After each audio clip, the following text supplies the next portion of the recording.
This week will mark 20 years since Hurricane Katrina devastated the New Orleans community and surrounding areas.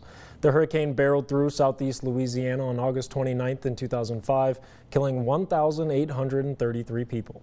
Many people lost everything that day or the months that followed.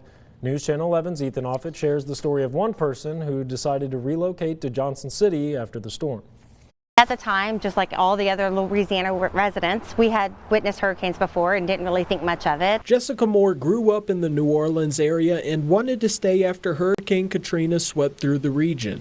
We actually took in some people to stay at our house that were from New Orleans and stuff, but afterwards when the levee started breaking, of course we realized the devastation. So we tried to stick it out there. We didn't move until 7 months later, but we were still going through bouts of no electricity and very difficult to get milk and meats and stuff, or gasoline. That's when the entire Moore family decided to move to Johnson City. We did it in one swoop, so just loaded up the truck and came. We had a 7-year-old, a 5-year-old, and an 8-month-old at the time. So it was very scary. We got established, and a few years later I started this company. So I started really small. I started in a 900 square foot building. That is tiny. Quickly started moving up, and then we moved into here 10 years ago, and I don't plan on moving again.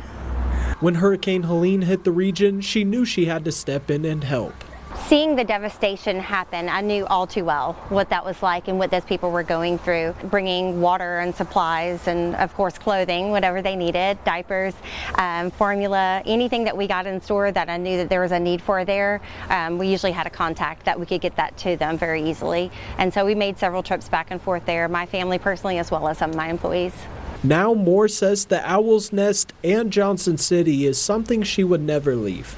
Oh, we're definitely staying. Even though a lot of our family is there, and as my boys have grown up, they've actually moved back home. This is home for us. The community has embraced us. We fell right in love with the area. In Johnson City, Ethan Offit, News Channel 11.